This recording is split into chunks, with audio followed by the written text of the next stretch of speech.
Objectif 1 an pour rencontrer l'amour de ma vie. Les amis, j'ai pris une décision et elle est irrévocable. Je me donne 1 an, donc 12 mois pour rencontrer l'amour de ma vie. C'est bon, on est fatigué de déception en déception, maintenant c'est parti. Donc toi là, si t'es comme moi, que tu vas de déception en déception, que ça fait longtemps que tu es célibataire et que tu n'arrives pas à trouver quelqu'un, c'est parti, rentre dans le défi avec moi. Parce que toi là, si t'es célibataire depuis longtemps et que tu penses que l'amour va tomber du ciel comme ça, crois-moi que tu te trompes. Il va falloir commencer à se bouger et faire des choses pour enfin rencontrer la personne qu'il nous faut. Donc là c'est parti, 12 mois, 1 année pour rencontrer l'amour de ma vie, donc suivez ça avec moi. Et encore une fois, on prend pas quelqu'un juste pour prendre quelqu'un, juste pour être en couple, on veut quelqu'un qui nous correspond, qui a les mêmes valeurs que nous et qui veut vraiment avancer dans la vie. Et rendez-vous la semaine prochaine parce que je vais tout vous raconter, tous les détails de tout ce challenge là. Tous les jeudis à 18 h sur cette chaîne, je vous dirai exactement ce qui s'est passé et ça va le faire et j'en suis sûre, on reste positive. Venez avec moi, on le fait ensemble et on va rencontrer la personne qu'il nous faut. Mais quoi de neuf dans ce monde de progrès, les amis? Que se passe-t-il? Objectif, trouver l'homme de sa vie. Aujourd'hui c'est jeudi les amis et comme vous le savez et si vous me suivez sur cette chaîne, vous savez que je me suis lancé un objectif, c'est de rencontrer l'amour de ma vie en 1 an. Et je vous ai dit que tous les jeudis j'allais vous faire un update de ce que j'ai fait pour rencontrer cette personne. Asseyez-vous confortablement, prenez vos pop-corn et vos boissons les amis là, parce qu'il y a de l'affairage. La première chose que j'ai décidé de faire pour pouvoir potentiellement rencontrer l'amour de ma vie, c'est de repartir sur un site de rencontre. J'y étais allée une fois, ça avait plutôt bien marché, donc je me suis dit pourquoi pas retourner. Les amis, il peut y avoir des pépites sur les sites de rencontres, mais je vous assure que la plupart du temps, c'est chaud. On est en face d'hommes qui sont vraiment compliqués. Donc concrètement, je me suis inscrite sur le site et tout, j'ai fait un profil, machin, beau gosse, parfait. J'ai dit exactement ce que je voulais. Tu as dit exactement ce que tu voulais. C'est une bonne chose de savoir ce qu'on veut. C'est encore une meilleure chose de savoir combien ça coûte. Vous entendrez souvent les femmes vous dire « je sais ce que je veux ». Très bien, tu sais ce que tu veux. C'est aussi très bien de savoir combien ça coûte. Imaginons vous êtes dans un magasin, on vous présente plusieurs PC portables et on vous dit, sans vous donner le prix de ces PC, choisissez celui que vous voulez. Logiquement, vous choisissez le plus performant, le meilleur, le top, le nec plus ultra. Mais si on vous dit combien ça coûte, si on vous donne le prix de ces PC et qu'on vous dit que vous devrez payer, tout de suite, vous allez commencer à voir les choses différemment. Vous allez faire d'autres choix. Vous allez choisir le PC qui représente pour vous la meilleure qualité-prix. Eh bien, les filles, aujourd'hui, sur le marché du dating, elles ont ce problème-là, c'est qu'elles n'ont pas le prix, elles savent qui elles veulent, hein. Elles ont une idée de leur prince charmant, mais elles ne savent pas combien ça va leur coûter. Elles ne savent pas ce qu'elles devront faire, ce qu'elles devront apporter pour obtenir l'engagement de ces hommes-là. Parce que ce qui intéresse les femmes, c'est l'engagement d'un homme capable. C'est ça qui les intéresse. C'est pas juste de coucher avec un homme. Coucher avec un homme, c'est assez facile. Ce qui est plus difficile, c'est d'obtenir l'engagement de l'homme identifié comme capable ou comme supérieur ou comme attirant ou tout ce que vous voulez. Et cet engagement-là, il a un prix. Et le problème, c'est qu'elles ne connaissent pas ce prix-là. Déjà parce qu'on les informe de moins en moins de ce qu'un homme veut. Et même dans le cas où on leur dit ce qu'un homme pourrait vouloir, on le délégitime, hein, dans une période féministe. On va délégitimer ce qu'un homme veut. Par exemple, un homme qui dit « moi, je voudrais une femme qui s'occupe bien de la maison ». Cette demande, ce critère que l'homme aurait serait immédiatement pointé du doigt comme archaïque, arriéré, stupide, etc. On va délégitimer ce que les hommes veulent. Il y a des hommes, je vous dis, il y a des hommes, ils ont peur de rien. J'ai eu tout. J'ai eu les nymphomanes, j'ai eu les gars qui aiment les pieds, j'ai eu tout, les gars qui aiment les aisselles. Et j'ai eu tout. Impossible de trouver quelqu'un de sérieux. Ou si c'était quelqu'un de sérieux, au final, c'était pas quelqu'un de sérieux parce qu'il m'avait menti. Après, moi, je vais pas jeter la pierre sur les sites de rencontres parce qu'il y a des personnes qui sont vraiment concernées et qui veulent vraiment trouver l'amour. Mais je... Donc, il n'y a personne qui veut du sérieux sur Tinder. Il faut en fait compléter la phrase. Il n'y a personne qui m'intéresse qui soit sérieux sur Tinder. Les hommes que je vois sur Tinder qui m'intéressent ne veulent pas me donner leur engagement. Je vous assure que c'est très compliqué à trouver. Et moi, pardon, j'ai pas le temps. Je vous ai dit 12 mois, je vous ai dit 1 an. Je vais pas rester là-bas pendant 1000 ans, alors que je suis pas sûre que je vais trouver quelqu'un. Dans les sites de rencontres, c'est quelque chose, je vous dis vraiment. Si vous voulez rigoler, allez là-bas. Hein. Mais si vous voulez vraiment trouver l'amour, soyez vraiment prêts. Mais je regrette pas parce que j'ai essayé et j'ai vu qu'au final, c'était peut-être pas quelque chose qui me correspondait. Donc, je peux cocher site de rencontre, c'est mort, c'est pas là-bas que je vais trouver la bonne personne. Donc, les amis, rendez-vous la semaine prochaine, jeudi. Donc, première semaine, elle va sur Tinder et elle voit que c'est un échec. Cette vidéo date du 9 juin. Nous sommes donc une semaine plus tard, deuxième semaine.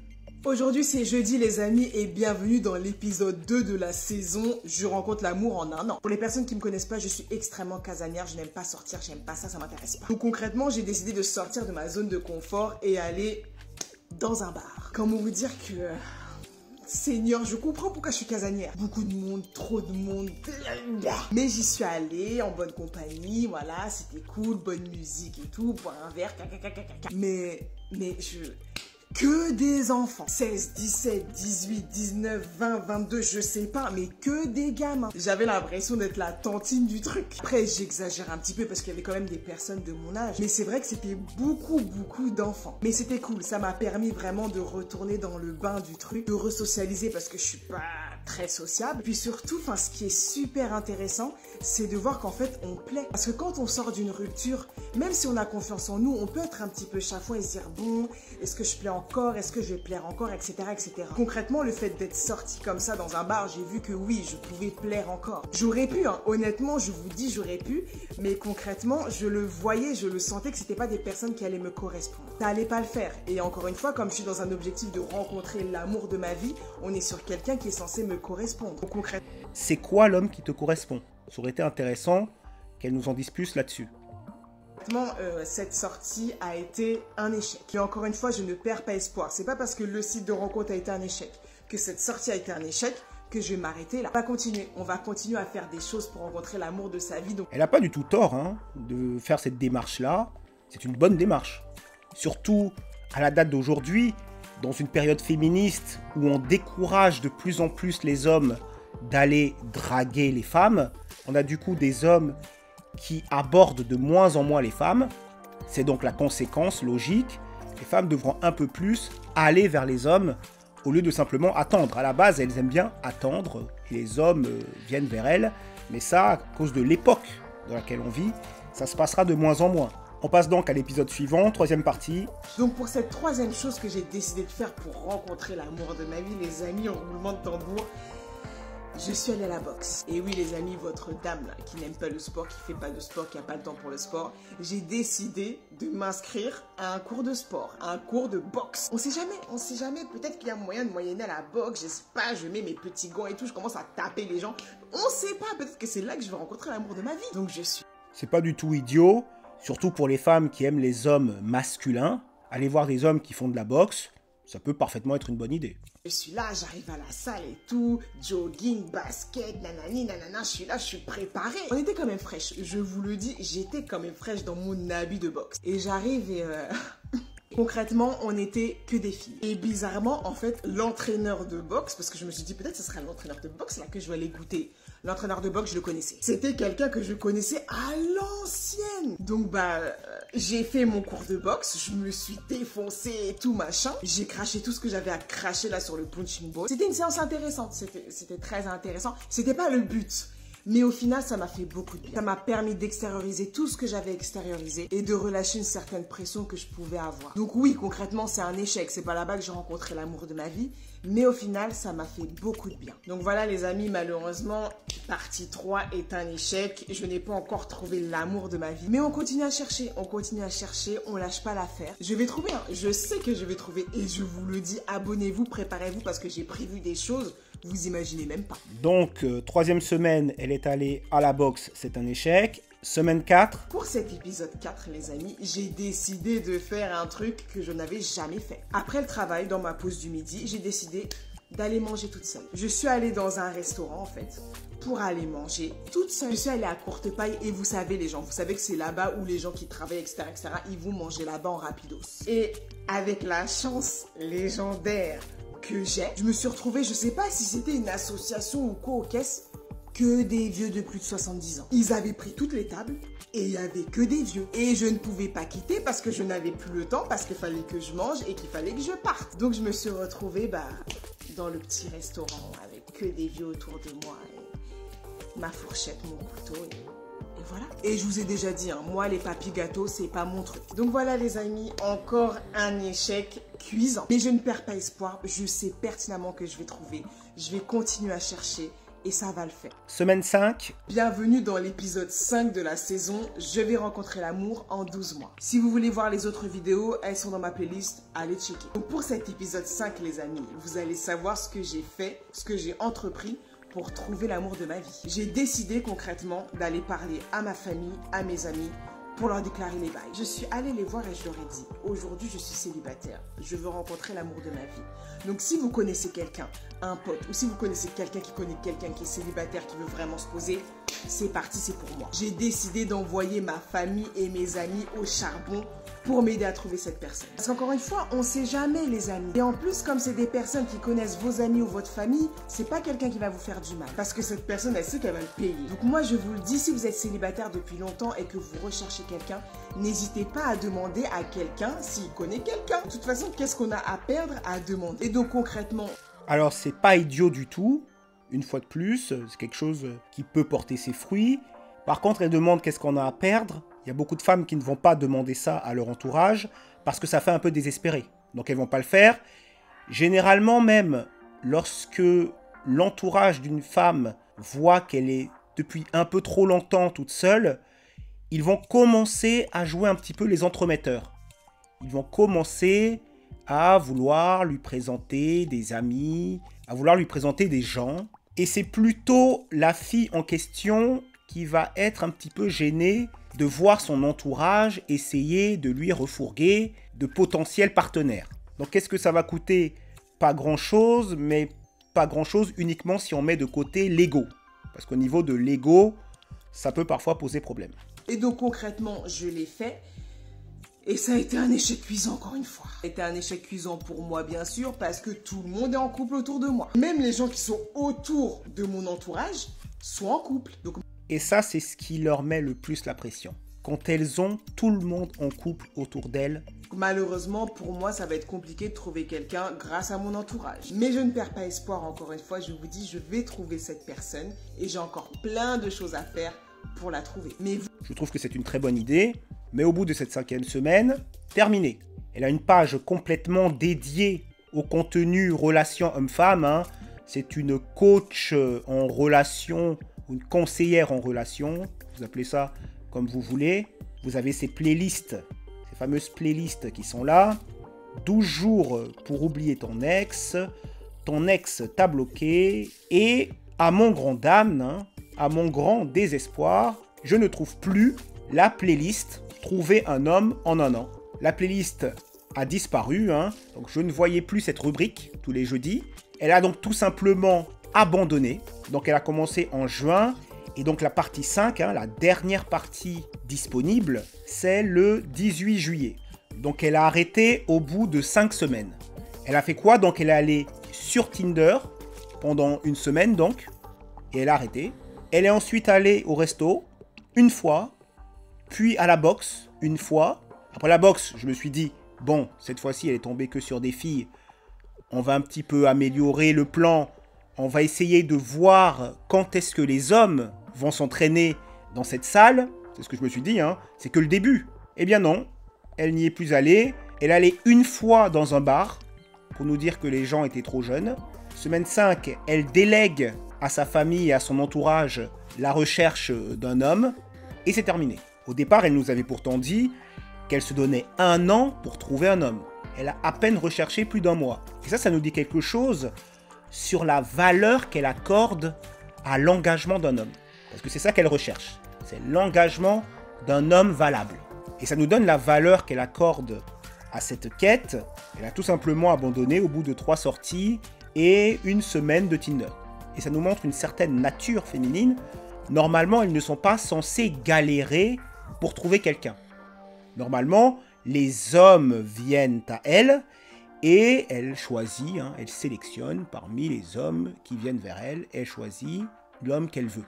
Normalement, c'est ça, le dating pour une femme. Pour elle, se mettre à faire des recherches actives, sortir de sa zone de confort pour trouver un homme, pour elle, c'est énormément d'efforts. C'est quelque chose qui n'est pas si naturel pour les femmes de faire ça. Ça leur donne l'impression de forcer quelque chose. Et c'est pas vraiment dans leur délire. C'est pas vraiment agréable pour elles.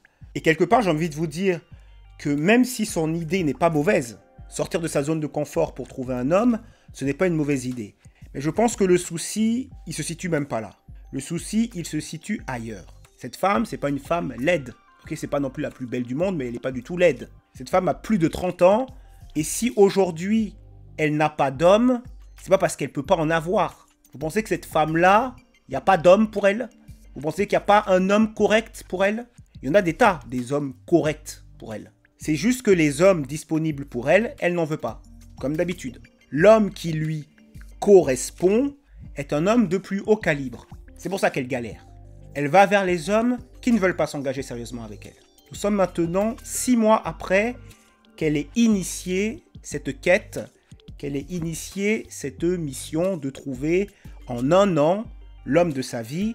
Et bien au bout de 6 mois... Je ne suis pas célibataire. Les amis, je me suis rendu compte en fait que je ne suis pas célibataire parce que concrètement, je suis en couple avec moi-même. Je prends soin de moi, je me respecte, je m'aime, je m'écoute, je subviens à mes besoins. Je suis à l'écoute de mon corps, de mon esprit. Je passe du temps avec moi-même. Et si toi là, tu es dans le même cas que moi, concrètement, on n'est pas célibataire. On a trouvé la personne qu'il nous fallait. On a trouvé l'amour de notre vie, on a trouvé notre âme sœur et c'est nous-mêmes et ça n'a pas de prix. Et il faut le... Donc là, on est passé à un autre niveau.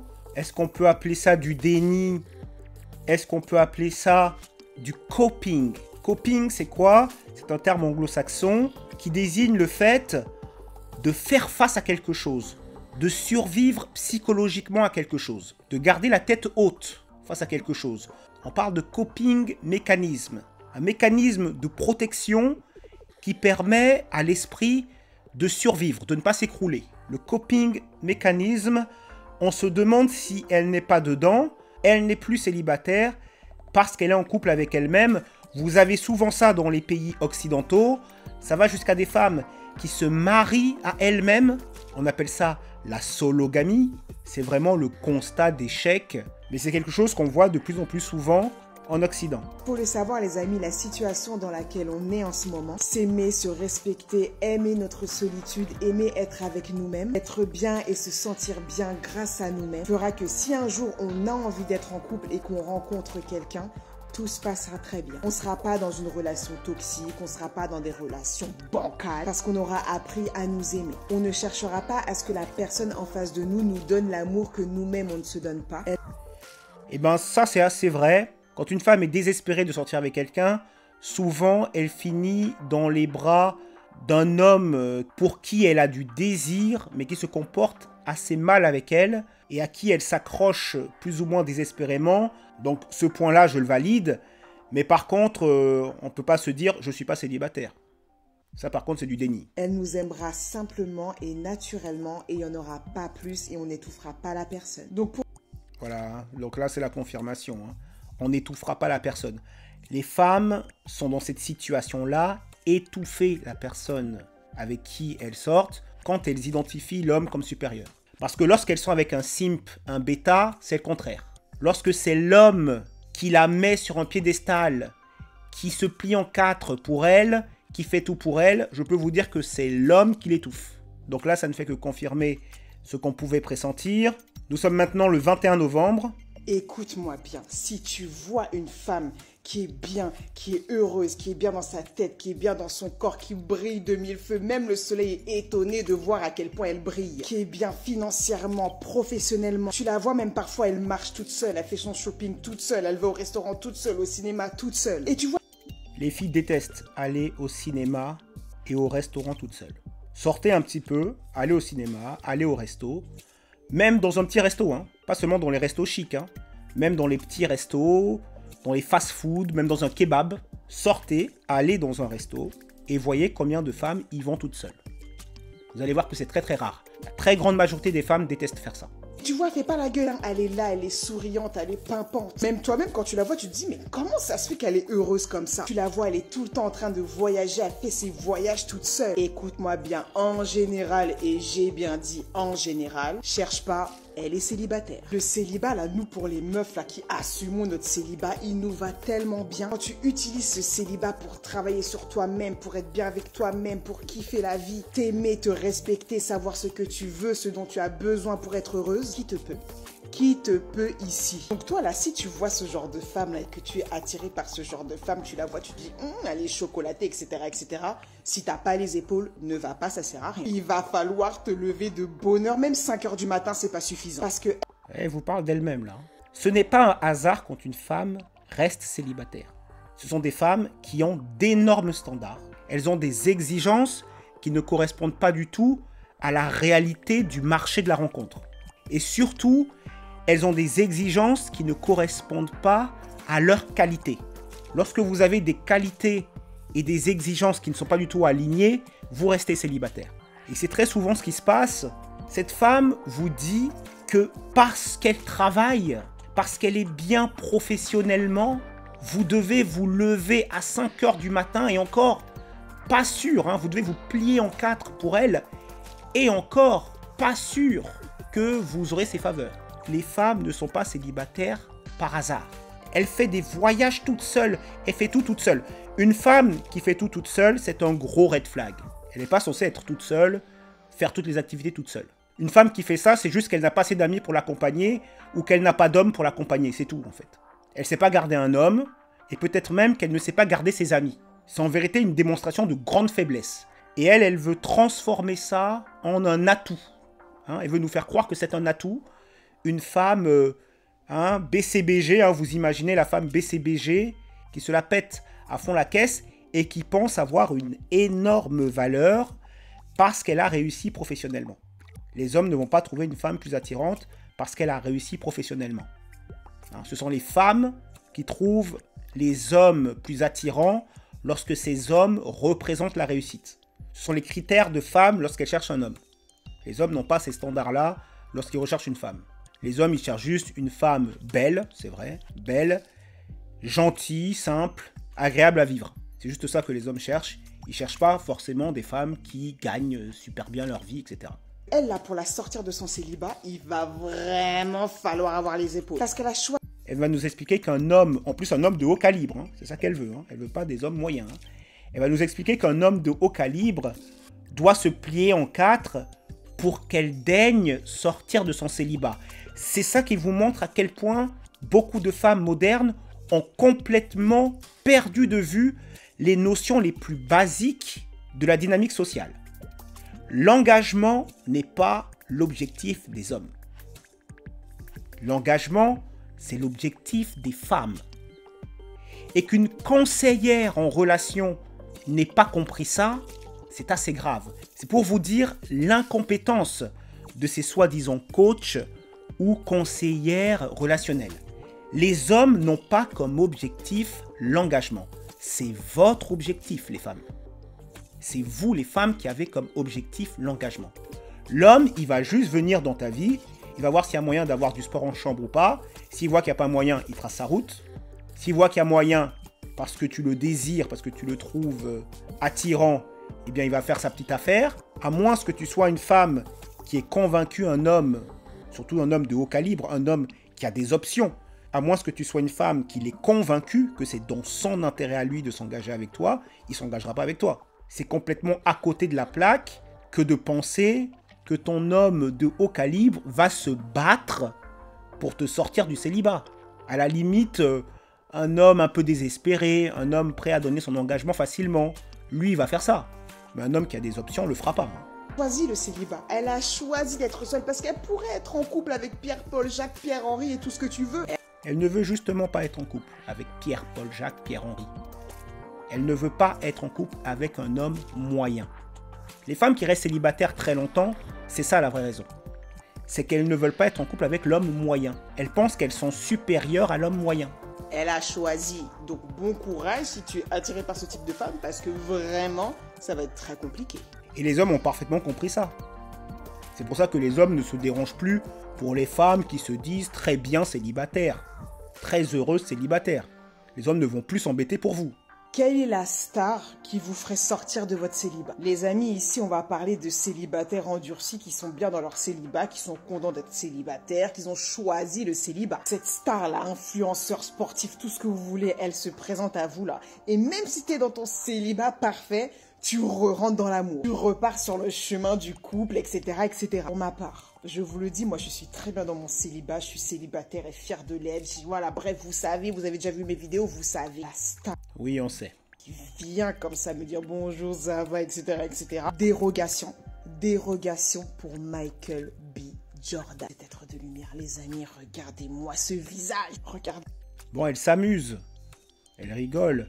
Mais le fond n'est pas totalement faux. Elle rêve du Tchad. Allez, c'est Noël, les amis.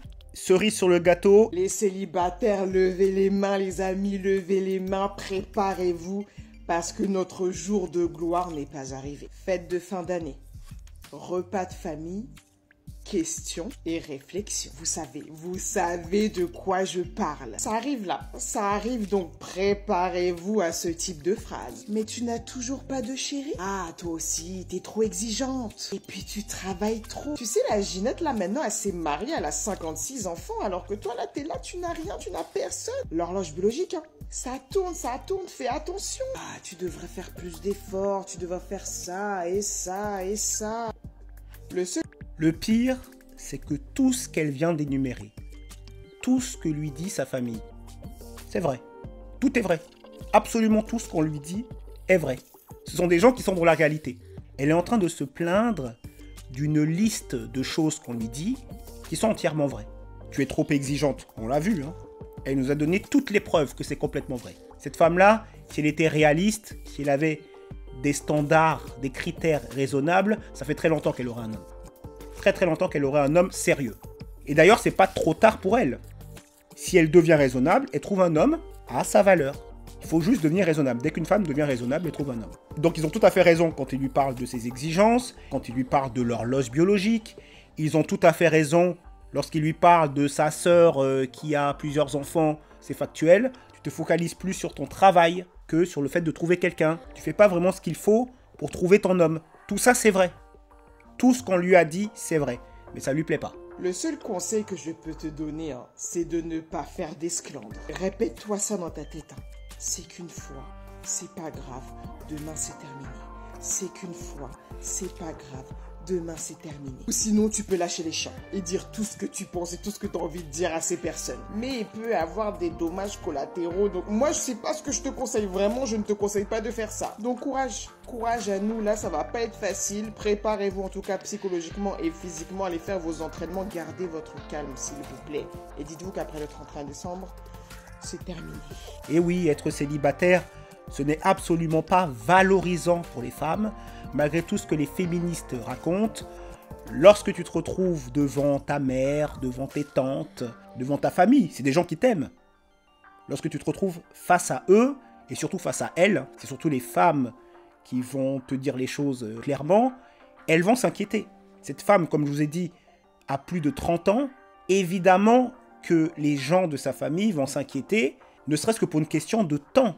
Le temps devient rare lorsque tu es une femme dans la trentaine. Et ce n'est pas le fait de se mentir et de se dire des phrases du genre « je ne suis pas célibataire parce que je me suis trouvé moi-même », ce n'est pas ce genre de phrases qui vont l'aider. Mais nous ne sommes pas là pour stresser les femmes, hein. Je souhaite bonne chance à Mel et je lui souhaite beaucoup de bonheur, hein. Elle nous dit qu'elle est déjà très heureuse, tant mieux pour elle si elle est déjà très heureuse. C'était Cameron, diffusion 61. Dites-moi ce que vous pensez de tout ça dans les commentaires. Abonnez-vous et activez la cloche pour recevoir toujours plus d'éclairage, de décryptage et d'analyse. Et n'oubliez pas, toujours droit dans vos bottes, choisissez consciencieusement votre propre chemin.